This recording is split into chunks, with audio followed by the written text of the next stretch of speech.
कंसस्य वर्षित्यां करं दातु कुरुद्वः नन्दः कंसस्य वार्षिक्यां करं दातु कुरुद्वः।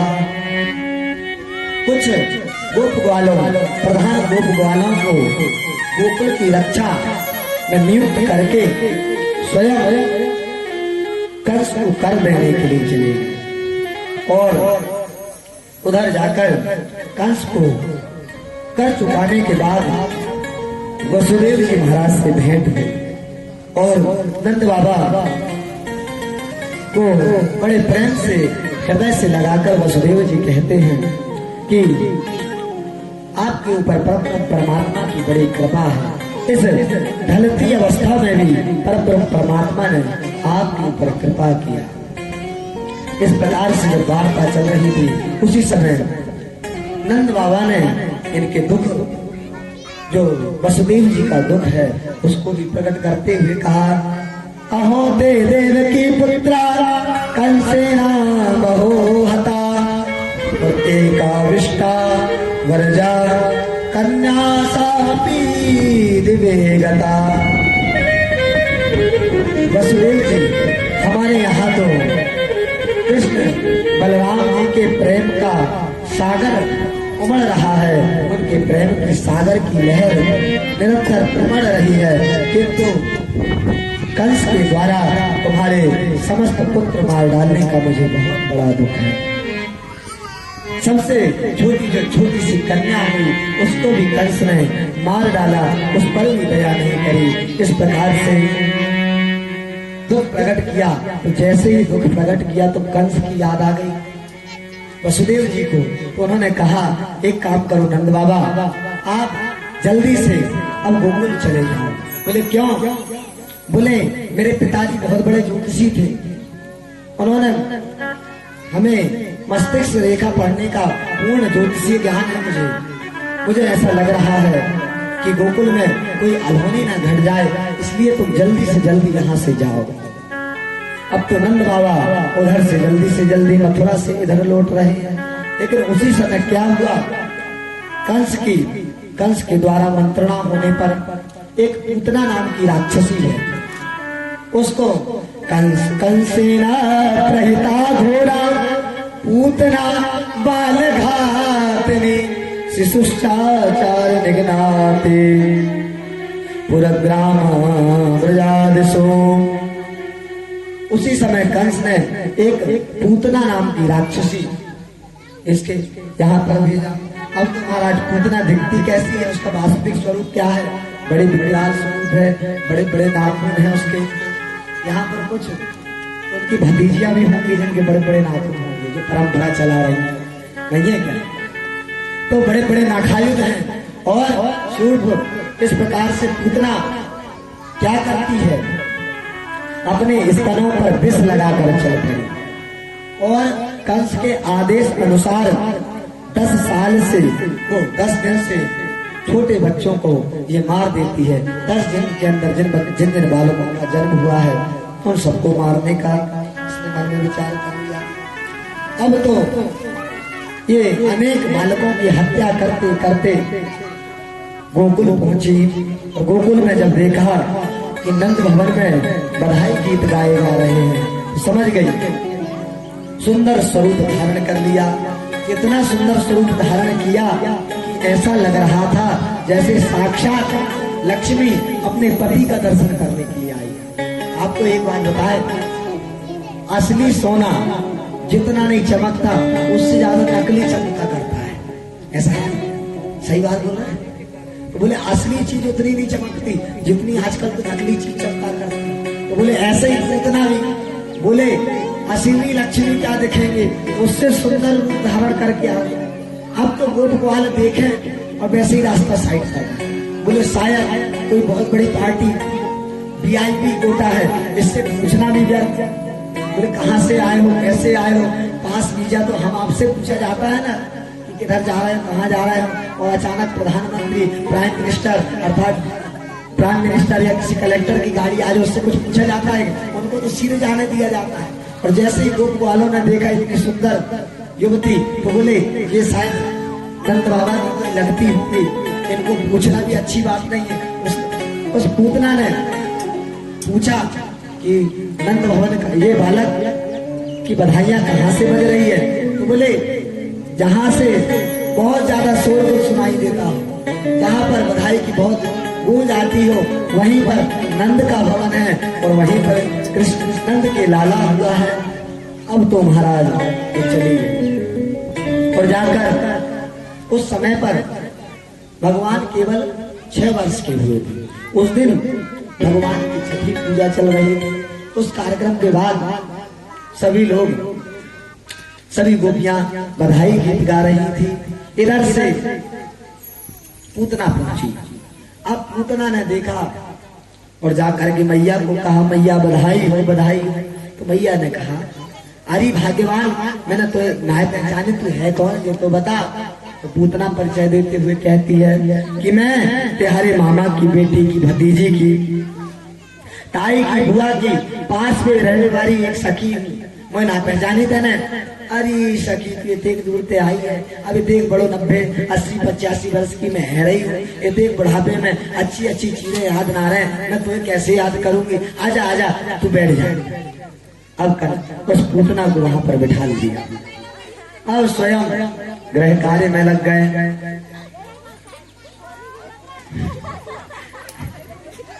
बोले कृष्ण कन्हैया लाल की। भगवान है लीला दिखा रहे पकड़ सकते। बोलिए हाँ। उसी समय क्या हुआ, पूतना को बिठाल करके मैया गृह कार्य में लग गई। इधर गृह कार्य में जब लग गई तो पूतना ने भगवान को अकेले में पाया। तो अकेले में पाते ही सीधे भगवान के पास चली गई। और जब पास में पहुंची तो क्या हुआ, भगवान ने नेत्रों को बंद कर लिया। अब किसी ने पूछा, महाराज एक तो बताइए कि भगवान कृष्ण ने पूतना को आते ही नेत्र बंद क्यों कर दिया? तो संत जन कई समाधान करते हुए कहते, संतों का भाव है। एक संत कहते हैं कि भगवान ने सोचा कि पूतना बालकों की हत्यारी है, पापनी है। यदि मैं इनको देख लूंगा, इसको देख लूंगा, तो देखते ही भगवान का एक स्वभाव है कि सन्मुख जैसी भगवान के कोई जीव पहुंचता है तो उसके समस्त पाप नष्ट हो जाया करते हैं। तो भगवान ने सोचे कि इन्होंने इतनी सारी बालकों का हत्या करके आई है, हत्यारिन है, इसे बिना दंड दिए मैं नहीं मानूंगा। इसलिए भगवान ने नेत्रों को बंद कर लिया। संत जन एक संत बोले, नहीं नहीं ये भाव ठीक नहीं है। बोले मैं बताता हूँ भगवान ने नेत्रों को बंद क्यों किए। बोले भगवान ने नेत्रों को इसलिए बंद किया कि अब भगवान का अभी अभी हुआ था रामावतार। अब रामावतार में भगवान कंद मूल फल खा खा के बड़े परेशान हो गए थे, जैसे हम माइक वाले परेशान हो गए हैं। अब कंद मूल फल खा खा के परेशान हो गए। अब भगवान ने सोचा अगला जन्म लेंगे, उसमें खूब माखन मिश्री खाएंगे। अब जो कंद मूल फल खा के हम नहीं खाना। अब पहला भक्त आया। अब तक भगवान का अन्नप्राशन संस्कार भी नहीं हुआ था। अब पहला भक्त आया। बोले कौन? बोले पूतना। तो भोग लगाने के लिए लाई। बोले विष लेके आई। भगवान का मुंह लटक गया। भगवान ने सोचा मन ही मन। उसी समय भगवान शंकर को याद किया। अरे शंकर भगवान, ये विष पीने की हमारी बिल्कुल हैबिट नहीं है। बोले एक काम करो, आप ही आ जाओ और ये विष का पान करो। मानो शंकर भगवान को बुलाकर अपने कंठ में बिठा लाओ। इस प्रकार से संत जन नाना प्रकार के भाव प्रस्तुत करते हैं। सुखदेव जी महाराज कहते हैं, राजन जिस प्रकार से हम आप किसी सर्प को रस्सी समझ करके उठा लें, उसी प्रकार भगवान को पूतना ने एक साधारण बालक समझ करके उठा तो लिया और उठा करके स्तन पान कराने लगी। और स्तन पान कराते हुए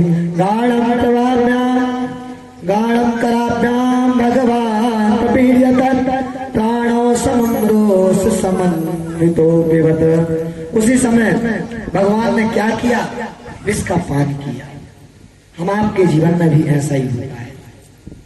जब हमारे जीवन में परब्रह्म परमात्मा आना चाहते हैं ना, तो उससे पहले कृपा करते हैं।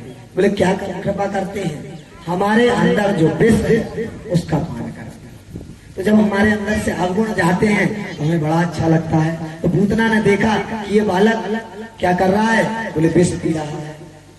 उसी समय विष जब खत्म हो गया तो भगवान ने इसके दूध को पीना जब प्रारंभ किया तो हमारे ऊपर भी ऐसा ही होता है। भगवान जब कृपा करते हैं, हमारे जब प्राणों को पीना प्रारंभ करते हैं तो हमें बड़ा कष्ट होता है। अब तो महाराज पूतना समझ गई, अब तो इसके मर्म स्थलों में बड़ा जोर से कष्ट होने लगा। उसी समय पूतना ने उस वेश को छोड़ा, अपना वास्तविक रूप धारण करके, और अरे पूतना, अरे पूतना, अरे पूत मुझे छोड़ दे, अरे पूत मुझे छोड़ दे। भगवान कृष्ण ने कहा, अरे पूतना, मैंने सब कुछ सीखा है, इतना ही तो नहीं सीखा कि जिस भक्त को मैंने पकड़ लेता हूँ एक बार, या तो पकड़ता नहीं हूँ, और यदि एक बार पकड़ लिया तो उसे छोड़ता नहीं। अब तो महाराज पूतना ने विकराल शरीर धारण कर लिया और दौड़ते दौड़ते जाकर के और गोकुल के जो बीच में वन थे उसमें धड़ाम की आवाज के साथ में पृथ्वी पर गिर पड़ी। अब जैसे धड़ाम की आवाज आई तो मैया ने बाहर निकल के देखी कि इतनी बड़ी राक्षसनी ना जाने कहाँ पे आई गई। मेरे लाला तो ठीक है, जाए के देखी तो लाला पालना में ना है। तो मैया बिना व्याकुल से व्याकुल होकर के रोते रोते वहां पर पहुंची जहां पर पूतना गिरी थी। अब तो महाराज पूतना का इतना विकराल शरीर, 2-4 गोप ग्वालों ने क्या किया। अब देखा भगवान कृष्ण क्या कर रहे हैं, पूतना की छाती में खेल रहे हैं, वहीं खेल रहे हैं। अब तो जैसे ही देखा तो मैया का सुख दुख साथ हुआ। अब बोले इतनी बड़ी पूतना में चढ़े कैसे। तो उसी समय क्या किया, बोले जाओ रे बाल अपने अपने घर से नसैनी लेकर के आओ। अब 2-4 नसैनी लाए और 1-2 रस्सी से बांध बूंद के नसैनी को बड़ी करे, उसके पेट में टिकाए, और 2-4 ग्वाल वाल ऊपर चढ़े, और 2-4 ग्वाल वालों ने नसैनी को पकड़ा और जैसे तैसे पकड़ करके ऊपर चढ़े और चढ़ करके कन्हैया को नीचे उतार करके ले आया। अब तो महाराज गोप ग्वाल मन में विचार करें, बताओ ये ससुरी पूतना मरी तो मरी, हमारे मथुरा और गोकुल को रास्ता और बंद करके चली गई। अब हम क्या करें, जो पहाड़ देखो हमको क्या करें। तो वही समय नंद बाबा आए गए। नंद बाबा आए, नंद बाबा ने देखा इतनी बड़ी पूतना, इतना बड़ा राक्षस खाते आएगा। तो सब लोग मन में विचार कर रहे हैं कि आखिर ये पूतना मरी तो मरी कैसे। तो ग्वाल वाल मन में विचार कर रहे। तो ग्वाल वालों ने कहा, एक ग्वाल वाल बोला शायद हमारे लाला को या राक्षसनी पकड़ के जा रही होगी और जाते जाते जल्दी जल्दी के मारे या को बहुत जोर से झट लग गई, ठोकर लगी, याते जा गिर गई और या तो प्राण रह गए। दूसरो लाला बोलो, अरे बाबरे भांग खा रखी है का, यदि कोई भागेगो और भाई चोट लगेगी तो मोहड़े के बल गिरेगो तो पीठ के बल गिरेगो, जी तो बता। अर्थात पूरे गोप ग्वालन की बुद्धि में ना चढ़ेगी जो पूतना मरी तो मरी कैसे। अब जब नंद बाबा आए, नंद बाबा ने कहे कि मोए वसुदेव ने बतायो ये पक्को ज्योतिषी कि कोई ना कोई अलैना है वारो है, या लिए मैं वहीं ते भगवान को नाम जब करते भयो आए रहे, ओम नमो भगवते वासुदेव, ओम नमो भगवते वासुदेव। पक्का ये नाम को प्रभाव है, जाते मेरे कन्हैया की आज रक्षा हुई। सब बाल बाल कहे, अरे हम यही तो सोच रहे थे अभी तक कि इस इतना को मारा किसने, नंद बाबा के भजन में इसको मार दिया। अब तो मैया ने कन्हैया को गौशाला में ले आई और क्या किया, सुंदर गौमूत्रेण स्नापयित्वा पुनः गौरज सार्धकं रक्षां चक्रुश्च सकृता द्वादशांगेषु नामभिः। उसी समय भगवान कृष्ण को गौशाला ले आई और भगवान को झाड़ा लगा रही है। तो झाड़ा किससे लगा रही हैं, बोले रक्षां चक्रुश्च सकृता द्वादशांगेषु नामभिः। भगवान के 12 नामों से ही झाड़ा लगा।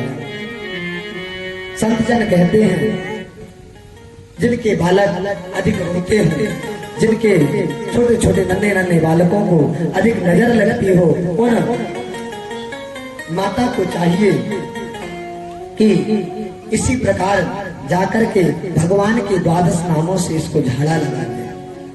गाय की पूंछ से इसको झाड़ा लगावे तो जल्दी से जल्दी बच्चा ठीक होता है। और क्या नाम पुकार रहे हैं,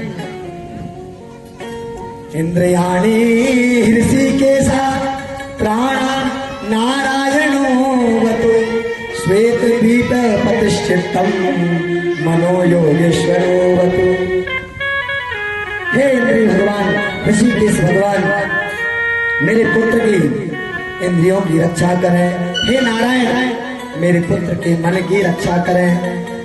हे गोविंद, मेरे पुत्र की खेलते समय रक्षा करें। इसी प्रकार हे माधव, मेरे बच्चे की चलते समय रक्षा करें, हमारी लाला की। इसी प्रकार बैठते समय स्वयं श्रीपति रक्षा करें। इस प्रकार से मैया ने झाड़ा दिया और झाड़ा लगाकर स्वच्छ निर्मल करके भी मैया घर में आ गई। और इधर अब भैया जी पूतना नाम की संकट खड़ी थी। गोप ग्वाला ने सोचा इसका क्या किया जाए। बाबा जी तो बताओ, सबसे बड़ी समस्या तो यही है।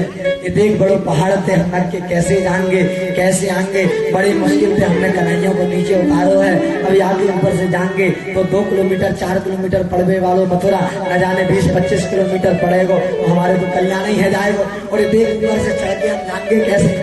तो नंद बाबा ने कहे कुछ मत करो, एक काम करो, अपने अपने घर से औजार हथियार ले आओ महाराज। जिसके घर में आ रहा हो आरी ले आओ, जिसके घर में कुल्हाड़ी हो कुल्हाड़ी ले आओ। तो क्या करो, बोले इसको खंड खंड कर दो।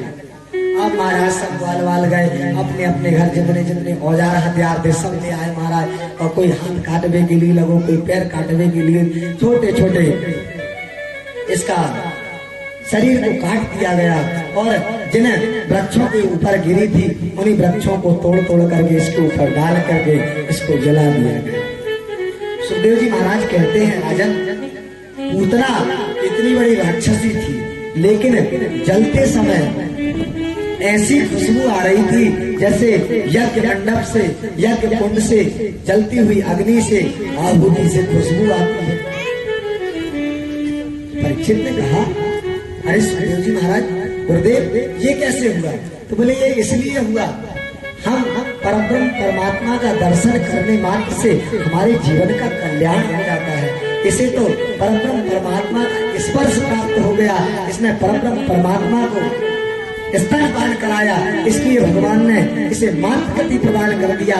इसलिए इसके शरीर से अब दुर्गंध काय को आएगी, अब तो यज्ञ के समान खुशबू आने लगी। परीक्षित जी महाराज कहते हैं, यह एक पूतना मोक्ष कृष्णश्चार्भकमद्भुतम् शृणुयात् श्रद्धयात्मर्त्यो गोविंदे लभते रतिम्।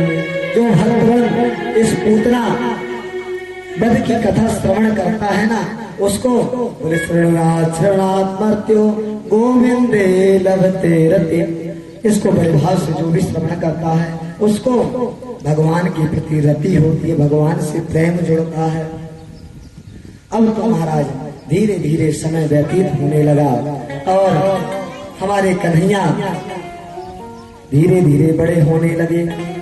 अब तो महाराज कुछ दिन बाद भगवान यशोदा मैया ने देखा, क्या देखा कि हमारे लाला ने आज करवट कियो है, अंग परिवर्तन कियो है। हमारे ब्रज में तो बहाना चाहिए उत्सव मनाने का। अब लाला ने जब अंग परिवर्तन किया तो सभी गोपियों को बुला लिया, आज बधाई गाई जाएगी, लाला ने अंग परिवर्तन किया है।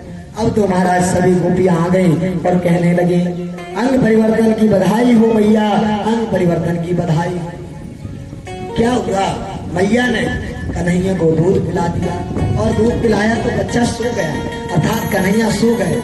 और नाच गाना बधाई की वजह से लाला की नींद में अड़चन न आए, इसलिए पास में एक बैलगाड़ी थी जिसमें बैल नहीं थे और उसके ऊपर गोरस रखा हुआ था। गोरस अर्थात दूध दही घी शहद मधु इत्यादि रखा हुआ, उसी के नीचे इन कन्हैया का पालना लगा दिया।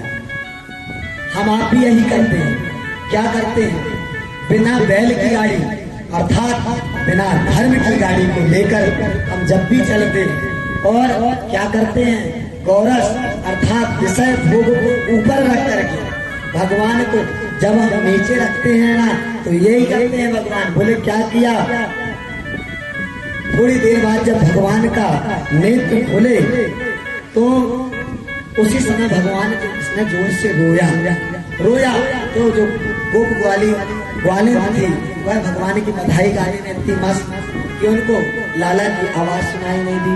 भगवान को क्रोध चढ़ा, बोले हमारे लिए तो ये लोग नृत्य कर रहे हैं और हमारी जी बात नहीं सुन रहे। उसी समय भगवान ने अपने चरणों का प्रहार उस झगड़े में किया। उसी समय क्या हुआ था, एक कंस का दूसरा भेजा हुआ दैत्य सक्टासुर नाम का जो राक्षस था, उसी झगड़े के ऊपर इस कन्हैया को दबाना चाहता था। भगवान ने एक अंगुष्ठ का प्रहार उस पे किया तो वह झगड़ा सहित गाड़ी उड़ते उड़ते आकाश मंडल में गई और धड़ाम की आवाज के साथ पृथ्वी पर गिरी। सब गर्मी से परेशान। वृंदावन बिहारी लाल की जय। अब क्या हुआ, जैसे धड़ाम की आवाज आई, पूरे मान उठ के फट गए सब इधर उधर, दही में गौरस बिखर गया। तो मैया आई, अरे लाला को कछू तो ना भयो, लाला को उठाए के अपने हृदय से लगा दियो महाराज। गोप ग्वाल भी दौड़ा करके आए। अरे गोप ग्वाल, ये ना आंधी आई ना तूफान आयो, कछू ना भयो, जब बैलगाड़ी को आज कहा है गए, अपने आप उड़ के काई उड़ गई। एक ग्वाल वाल बोलो मैया मैंने देखो, बोले कहा देखो इतने, बोले मैंने जी देखो कि लाला नींद से जग गयो और बाकी बाद माने रोयो। रोवे के बाद आप लोगों ने गीत संगीत की वजह से ना सुनो तो लाला को जोर से क्रोध आए गयो तो माने काकियो अपने अंगूठा को प्रहार से बैलगाड़ी में कर दियो। जाते बैलगाड़ी उड़ गई और उड़ के पुड़क गई। अब तो यशोदा मैया ने एक चपक लगाई, भांग खड़ा किएगा। अब इसे आगे आने अंग परिवर्तन कियो जी लाला ने, और तू कह रहे हो कि देख बड़ी बैलगाड़ी को जाने लड़का दियो, भाग जाए यहाँ से, ऐसा कहकर भगा दिया। अब तो धीरे धीरे भगवान समय से गए बड़े हुए। अब समय आया, धीरे धीरे वर्षा ऋतु से शरद ऋतु आई। अब शरद ऋतु जैसे ही आई तो सर्दी के महीने में हम लोग अपने बच्चे को बढ़िया मालिश करते हैं और मालिश करके माताएं प्रायः करती हैं। मालिश करके धूप में बढ़िया उसको सिखाते हैं कि बढ़िया जी बच्चा ठीक ठाक रहे। तो मैया बढ़िया हवा चल रही थी सुबह की और धूप की बढ़िया किरण में लाला को मालिश कर रही थी। इसके बाद में मालिश करने के बाद में कन्हैया को स्तनपान कराया। स्तनपान कराते ही कन्हैया ने क्या देखा, देखिए संत जन यहाँ एक बहुत सुंदर भाव भरी कथा कहते हैं। क्या कहते हैं, बोले अब मामा है। बोले कौन? कंस। कंस भगवान के मामा है। अब क्या हुआ, जैसे ही कंस को पता लगा कि हमारे भांजे का जन्म हुआ है, आज छठी पूजा है, तो क्या हुआ, बोले मामा अपने तरफ से क्या करते हैं, गिफ्ट भेजते हैं, व्यवहार भेजते हैं ना। अब जैसा बच्चा होता उसी के हिसाब से तो गिफ्ट भेजेंगे भगवान। अब जगत नियंता परमात्मा परमात्मा बालक स्वरूप में आए हैं तो उनको अब साधारण गुड़िया तो भेज नहीं सकते थे। तो उन्होंने क्या किया, एक उतरी वो पूतना रूपी जो गुड़िया थी इसको भेज दिया उपहार में कि हमारे जो भांजा है ना इसका छठी पूजा हो रही इसलिए पूतना नाम की गुड़िया भेज दिया। अब बालक का स्वभाव होता है, बालक क्या करेगा, उस गुड़िया को थोड़ी देर खेला तोड़ मोड़ के फेंक दिया महाराज। भगवान भी ऐसे ही किए, पूतना नाम की जो गुड़िया भेजे थे कंस ने, कंस मामा ने, उसको तोड़ के फेंक दिया महाराज। अब जैसे ही कंस को पता लगा कि हमारे कन्हैया बड़े हो गए, अब तो महाराज जो गुड़िया उड़िया से नहीं खेलेंगे, अब तो इनको गाड़ी चाहिए, गाड़ी। तो महाराज गाड़ी के रूप में अब ब्रह्म परमात्मा आए हैं ना उतार लेके। तो बोले कौन सी गाड़ी दिया, बोले सक्टासुर नाम की गाड़ी दे दिया। अब बच्चे का स्वभाव प्राय स्वभाव होता है ना, अब कितनी देर खेलेगा बच्चा, बोले थोड़ी देर बाद खेला कूला और तोड़ तोड़ के फेंक दिया। अब तो महाराज धीरे धीरे कन्हैया बड़े हुए, तो बोले अब कंस ने सोचा कि हमारा जो भांजा बड़ा होते जा रहा है, अब ना ये गुड़िया से खेलेगा ना गाड़ी से खेलेगा, अब तो जो रिमोट कंट्रोल वाले हवाई जहाज जो एरोप्लेन आते हैं उससे खेलेगा। तो उसी समय महाराज तृणावर्त नामक इसको तृणावर्त नामक हवाई जहाज भेज दिया महाराज। ये घोर वेग के साथ में ऊपर उड़ रहा है। भगवान ने देखा तो समझ गए, उन्होंने सोचा मैया के सामने में लीला नहीं कर सकता, भगवान ने यहाँ पर एक लीला किया। बोले क्या लीला किया? अपना वजन बढ़ाना प्रारंभ कर दिया। भगवान 6 वर्ष के थे, वो 6 किलो के थे। अचानक भगवान 60 किलो के हो गए। मैया ने सोचा बालक का वजन इतना क्यों बढ़ रहा है? तो अचानक विचार किया, अरे जसोदा तू कब से न जाने जिलाला दूध पिवाए जा रही है, या तो वजन बढ़ गए हो। तो भूमो निधायताम गोपी विस्मिता भार पीड़िता, इतना वजन बढ़ा दिया कि उन यशोदा मैया भार से पीड़ित होकर के कन्हैया को उसी आंगन में लेटा करके अपने गृह कार्य में लग गई। महाराज इधर जैसे मैया अंदर पहुंची, हमारे कन्हैया ने हाथ हिलाया, अरे मामा जी राम राम। अब तृणावर्त ने देखा तो तृणावर्त को बहुत जोर से क्रोध आया कि कन्हैया मुझे मामा जी क्यों कह रहा है, इसे तो मैं मारने के लिए आया। उसी समय तृणावर्त ने घोर भेद के साथ में कन्हैया को अपने कांधे पर बिठा लिया। अब कन्हैया बड़े ताली बजावे महाराज, पहली बार अपनी जननी जन्मभूमि जननी का अपनी भूमि का दर्शन कर रहे हैं। अब तृणावर्त ने घोर वेग के साथ में इनको अपने कंधे पर बिठा करके 3 चक्कर गोकुल का लगाया। अब जब तक के गोकुल का चक्कर लगा रहे थे भगवान ताली बजा रहे थे, और जैसे हवाई जहाज की स्टीयरिंग मुड़ी केदार बोले मथुरा की तरफ, और मथुरा की तरफ जब स्टीयरिंग मुड़ी, अरे मामा जी ये कहाँ जा रहे हैं अपन? बोले तुम्हारे मामा कंस ने बुलाया है, उनके पास जा रहे हैं, चलो चलो। अरे नहीं मामा से मिलने की उत्कंठा तो हमें भी है, लेकिन देखो ना अभी हम नंगे पुंगे हैं, हम उस अवस्था में रहे तो मामा से मिलने के लिए जाए। जब भी बोले अभी हम नहीं जाना चाहते हैं, तो तृणावर्त ने कहा चुपचाप बैठ जाओ, चलो तुमको लेके चलेंगे। भगवान को गुस्सा चढ़ा, भगवान ने क्या किया, धीरे से एक चपक गाल में लगाई। तो क्या हुआ, स्टीयरिंग फिर से मुड़ गई और फिर से गोकुल की तरफ आ गया। और भगवान ने इतना वजन बढ़ाया, अब तो तृणावर्त सोचने लगा कहीं मैंने इस नंद भवन से नंद का बालक समझ करके, नंद का छोरा समझ करके कहीं नंद भवन की कोई काली शिला उठाकर तो नहीं ले आया। ऐसा देखने लगा। भगवान बड़े प्रसन्न हुए, कहने लगे, भगवान को हंसी आई, मेरे भक्त मुझे पत्थर में देखते हैं और जे कैसा मूर्ख है मुझ में पत्थर देख रहा है, जा। उसी समय भगवान ने उसकी सिर में एक छोटी सी चमक लगाई और धड़ाम की आवाज के साथ में उसी नंद भवन की शिला में इसने अपने प्राणों का त्याग कर दिया। बोले भोले वत्सल भगवान की। इस प्रकार भगवान ने तृणावर्त का उद्धार किया। अब भगवान धीरे धीरे बड़े हो रहे हैं।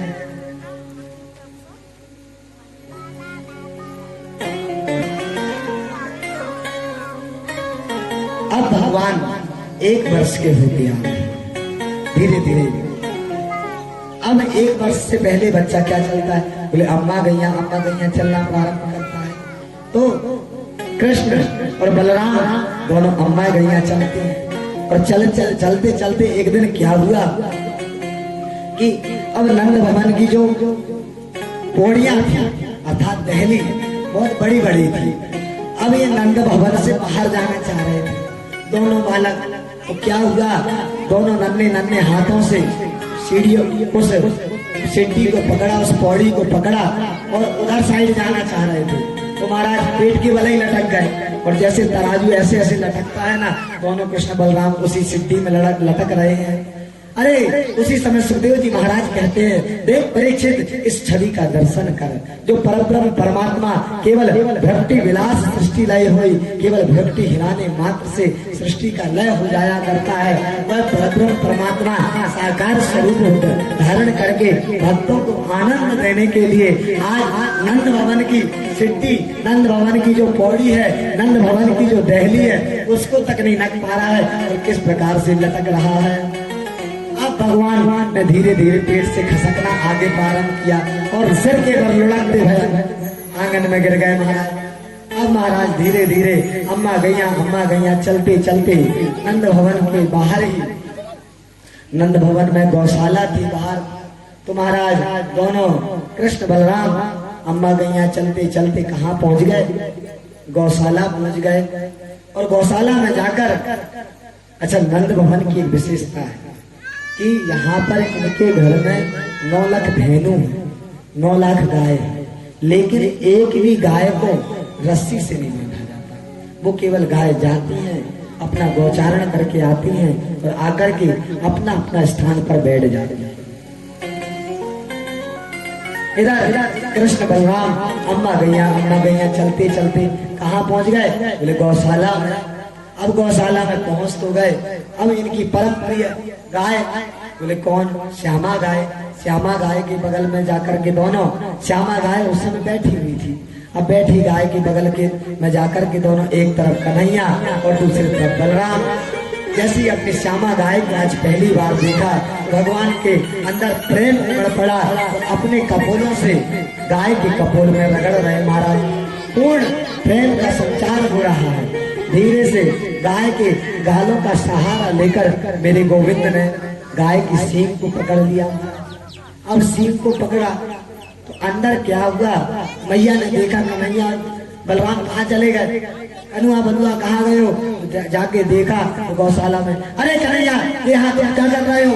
तो अब जोर से चिल्लाने के वजह से श्यामा थी फटाक से खड़ी हो गई।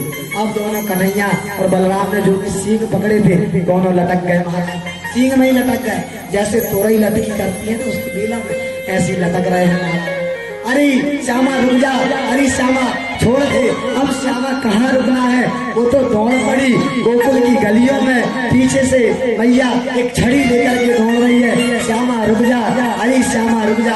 आज श्यामा क्यों रुकी है? उसने परमात्मा को लेकर के दौड़ रही है, अपने गोपाल को लेकर के दौड़ रही है। दोनों कन्हैया दोनों 3-4 चक्कर लगाए, लटकते लटकते आकर श्यामा ने क्या किया? बोले आपके घर में 1-2 गैया रहते तो कितना बड़ा घोड़ो हो जाता है, घोड़ो कितना बड़ा रहता है ना? तो अब जिसके घर में 9 लाख धेनु, उसके घर में कितना बड़ा गोबर होता है। उसी गोबर में ला करके भगवान को गिरा और जाकर अपने स्थान पर बैठ गई। अब मैया हाँपती भई आई लकड़ी लेके, कहाँ गए कन्हैया? तो देखा तो गोबर में लटपट नजर आए। उसी समय दोनों को हाथ पकड़ करके बाहर निकाला। मैया डांट लगाती हुई कहती है, अरे लाला, तू सुगर है अगले जन्म को, जो इस प्रकार से हमेशा गंदो रह गए। तो भगवान ने कहा इशारा करते हुए बलदाऊ जी से, जो बड़े बड़े भेद ऋषि मुनि नहीं जानते, ये भेद की केशव हरि हरि सुकर रूप हरि, भगवान ने सुकर रूप तो धारण किया है। ये भेद तो मैया वैसे ही जान गई। इस प्रकार से मैया हास परिहास कर रही है।